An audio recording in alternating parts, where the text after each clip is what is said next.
ગઈકાલે પીજીવીસીએલના general manager finance તરીકે નોકરી કરતા કિંતુ કુમાર શશિકાંતભાઈ મલકાણ સાથે એક સાયબર ફ્રોડનો બનાવ બનેલ હતો.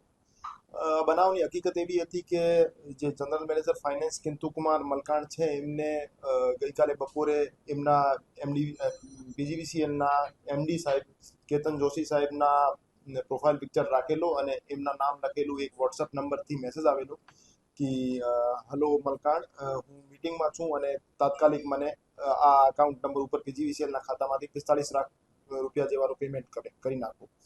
તો એમને કેતન જોશી સાહેબના જેન્યુઇન નંબર માનીને, એમનો જેન્યુઇન મેસેજ માનીને બેંક ખાતામાંથી, પીજીવીસીએલના બેંક ખાતામાંથી જે બેંક અકાઉન્ટની ડિટેલ પ્રોવાઈડ કરવામાં આવી હતી એ ખાતામાં 45 લાખ રૂપિયાનું ટ્રાન્ઝેક્શન કરી નાખ્યું.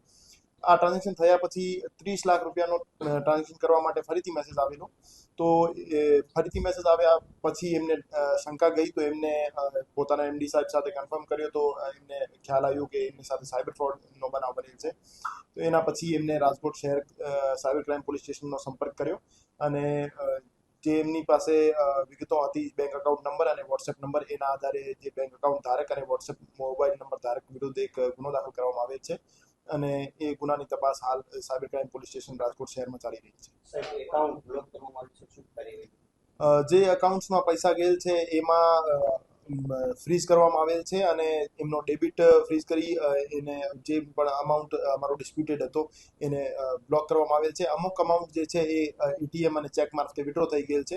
આ સિવાયનો તમામ અકાઉન્ટમાં જે તમામ અમાઉન્ટ છે એ હોલ્ડ કરવામાં આવેલ છે. શરૂઆતમાં એક અકાઉન્ટમાં પૈસા ગયા, પછી એક અકાઉન્ટથી મલ્ટિપલ લેયર્સમાં, મલ્ટિપલ અકાઉન્ટ્સમાં પૈસા ટ્રાન્સફર થયેલા છે.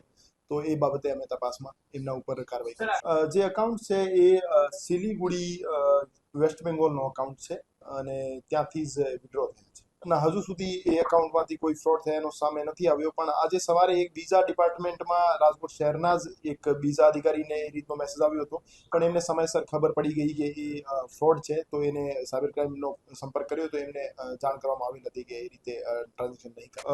હજુ સુધી અમારી પાસે જે પ્રાથમિક વિગતો અવેલેબલ છે એમાં 45 લાખ પૈકી 33 લાખ જેવી રકમ હોલ્ડ થયેલી છે અને 2.5 લાખ જેવી અમે ચોક્કસ કહી શકીએ કે આ વિડ્રો થઈ ગયેલી છે. બાકી તપાસ દરમિયાન સામે આવશે.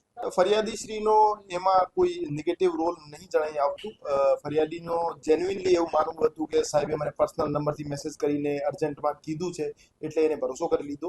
પણ હું તમામને અવેર કરવા માંગુ છું કે એ રીતે આપ એક પણ અમાઉન્ટનો એક પણ નાનો ટુકડો પણ કોઈને ટ્રાન્સફર કરો તો એના પહેલા આપ એક વખત એટલીસ્ટ ટેલિફોનિક કન્ફર્મેશન લઈ લો. કોઈના મેસેજ આધારે અથવા કોઈ સોશિયલ મીડિયા સાઇટ અથવા વોટ્સએપના મેસેજ આધારે કોઈના અકાઉન્ટમાં આપ કોઈ પણ પ્રકારનો અમાઉન્ટ ટ્રાન્સફર ના કરો. અમે રાજકોટ શહેરના જે તમામ કચેરીઓ છે એમના જે અકાઉન્ટ બ્રાન્ચમાં કામ કરતા માણસોને અવેર પણ કર્યા છે કે એ રીતે આપના બોસના નામે આપને કોઈ પણ પ્રકારનો મેસેજ આવે કે પર્ટિક્યુલર અમાઉન્ટ આપ એક ખાતામાં ટ્રાન્સફર કરો તો આપ સીધા વાત માન્યા કરતા આપ એક વખત ટેલિફોનિક કન્ફર્મેશન લઈ લો, રૂબરૂ જઈને ચર્ચા કરી લો, પછી જ આપ કોઈ અમાઉન્ટ ટ્રાન્સફર કરો. એના કરતા આપ ફક્ત અને ફક્ત મેસેજના આધારે કોઈ પણ પ્રકારનો અમાઉન્ટ ટ્રાન્સફર ના કરો.